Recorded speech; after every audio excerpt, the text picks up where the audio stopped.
Hi, I'm Tim. Thank you for joining me in this video. This is coming out on June 6th. The news is 2 hours old, and it covers the executive orders signed by President Trump in Washington and their effect on Chinese drones. Let's get to it.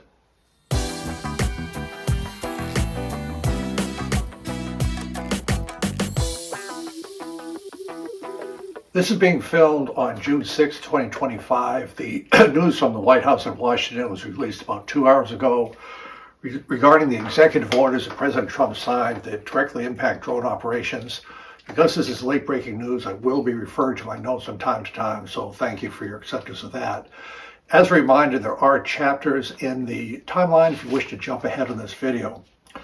So President Trump signed two executive orders today, June 6, 2025, as part of a broader set of actions to strengthen American leadership in drone technology and enhance the security of the national airspace system. We'll go through the White House fact sheet on this a little bit later. But the two executive orders that are relevant here, the first one related to drones, the first one is unleashing American drone dominance. We'll talk about that just for a minute. The second executive order is restoring American airspace sovereignty on drones. That's it. There is no mention of Chinese drones. I repeat, there is nothing in any executive order that covers a prohibition or anything on Chinese drones on the executive order signed to date. And I finally figured out why that's the case. It's the World Cup, and I'll cover that in a minute. So let's cut to the chase. Everybody's interested in Chinese drones. So right from the reporting, the executive orders don't ban Chinese-made drones, including those by DJI that are popular in the U.S. And what instead the administration is going to do is prioritize American-made drones and federal procurement programs and free up some money to help state and local first responders buy U.S. drones. So again, nothing prohibiting or doing a ban on Chinese drones. Now the White House is going to work to reduce the U.S. reliance on foreign-made drones, restrict foreign devices in sensitive areas. That's fine. A sensitive area would be a bridge, infrastructure, nuclear power plant. There'll be some restrictions on that. We'll talk about the airspace. And then a person who studies this in Washington says the executive order marks a long overdue investment in drone deterrence because everybody in Washington, the White House, Congress, they're fully aware of the dangers that drones have in warfare in Ukraine. We've all read the attacks on the Russian airplanes. And as they state, drone warfare isn't a future threat, it's already here. And the government officials, elected officials, are very concerned about drones being used against the American populace in some terroristic fashion. Let's talk just for a moment about DJI. DJI is important. They're the Chinese drone manufacturer. DJI makes 70% of all the drones flown globally. They're sold in 100 countries. And everybody that I've talked to, read about with DJI drones, DJI does an exceptionally good job of building drones and software. They just like DJI drones. They're a good company, but they're made from China. So what is happening with the DJI drones that's not part of the executive orders, but it's existing legislation, is in section 1709 of the FY 2025 National Defense Authorization Act. That's the act that funds the Pentagon. It mandated in that act, and this is direction from Congress to the FAA, that 1 year of enactment, a designated national security agency, doesn't say which one, must assess whether DJI's equipment poses an unacceptable risk to U.S. national security. So what does that mean? What it does mean, if a failure to conduct this analysis would result in DJI being automatically added to the FCC covered list, essentially barring the country from launching new products in the U.S. market because they wouldn't be able to get permissions from the FCC to do their wireless communications for the drones. And so what will happen is the executive orders ask for this review to be speeded up, but this is already in place and they have a year to take a look at it. Now DJI is being really quite proactive in approaching this. DJI is submitting its systems for independent audits. They've been doing this since 2017, putting in features for user privacy, getting independent audits by firms such as Booz Allen Hamilton, just to certify what their systems are. And so what they're doing as of June 2024, that's a year ago, by default, photos, flight logs, videos, and mobile data on DJI drones are not synced with DJI, and they no longer offer the option for US users to sync flight records to its servers, so the users can operate DJI products in local data mode, ensuring no internet connection, and have the flexibility to use third-party software for flight operations and data analysis. From DJI, they say, in effect, the drone becomes the equivalent of an air-gapped computer that can also use third-party software, as I mentioned, for it. And DJI is not forcing people to use their software. So again, no mention of Chinese drones in today's executive orders, ongoing processes for DJI software, and we'll see where that goes from here. Let's go into just a little bit more detail on the two executive orders signed today on June 6, 2025. The first one, unleashing American drone dominance. What that executive order does is it's directed the FAA to, it's an explicit directive to the FAA, the Federal Aviation Administration, to figure out how to put into regulation authorization for flight beyond visual line of sight, BVLOS. Now, this is a big deal for the U.S. drone industry. If you're Amazon, FedEx, whatever, you've got to figure out these beyond visual line of sight regulations. But there's been a lot of delays, a lot of hang-ups. It's been very hard for the BVLOS rulemaking process. It's just been stalled out. Notice of proposed rulemakings so far.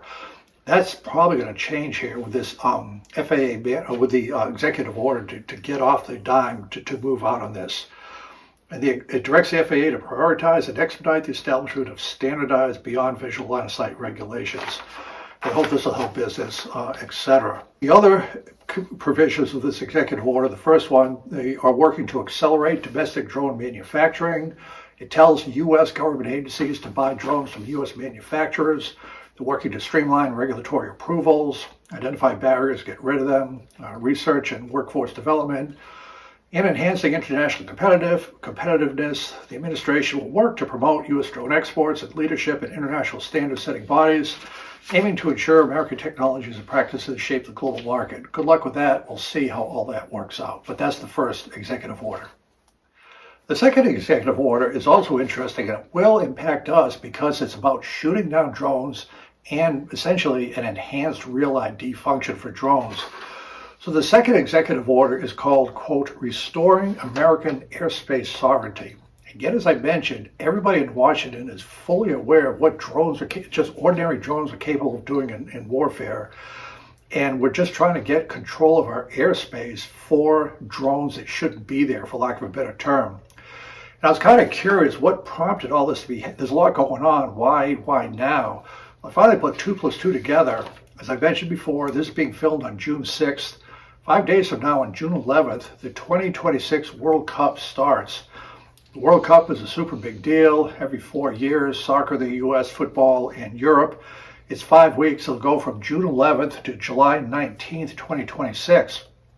The reason this is important now, there's 48 teams, and they're playing in 16 North American cities. North American, that'll be a combination of Canada, the United States, and Mexico. So this is a very first step to do something to try to begin actions for drone safety for these very important sporting events. Briefly, the Restoring American Airspace Sovereignty, the second executive order, is expanded law enforcement authority. The order grants broader authority to law enforcement agencies for the detection and identification of drones operating in the U.S. airspace, empowering agencies to respond more effectively to unauthorized and suspicious drone activity. What does that mean? Part of it is clarification of mitigation versus counter UAS, unmanned aircraft systems, uncrewed aircraft systems. And what the executive order does is it separates the issue of mitigation, which is the active disabling or neutralization of drones, i.e. shooting down a drone, from the broader use of counter-UAS technology that enables airspace awareness, i.e. tracking them, and the ability to detect, identify, and track, in other words, remote ID that might actually work. The distinction clarifies that while agencies may expand detection and identification efforts, the deployment of mitigation, i.e. shooting them down tools, will remain tightly regulated. So we'll see how that goes out. But they want the ability with certain government agencies, whoever they may eventually be, to have the ability to shoot down a drone. Of course, you've got to be able to shoot it down. You've got to figure out how to do that. make sure nobody's going to get hurt from the drone falling on them. More to follow. And the other thing from this second order, modernizing airspace security, the order directs the development of updated protocols, technologies, and interagency coordination mechanisms to address emerging risks from unmanned aircraft, including threats to critical infrastructure and public safety.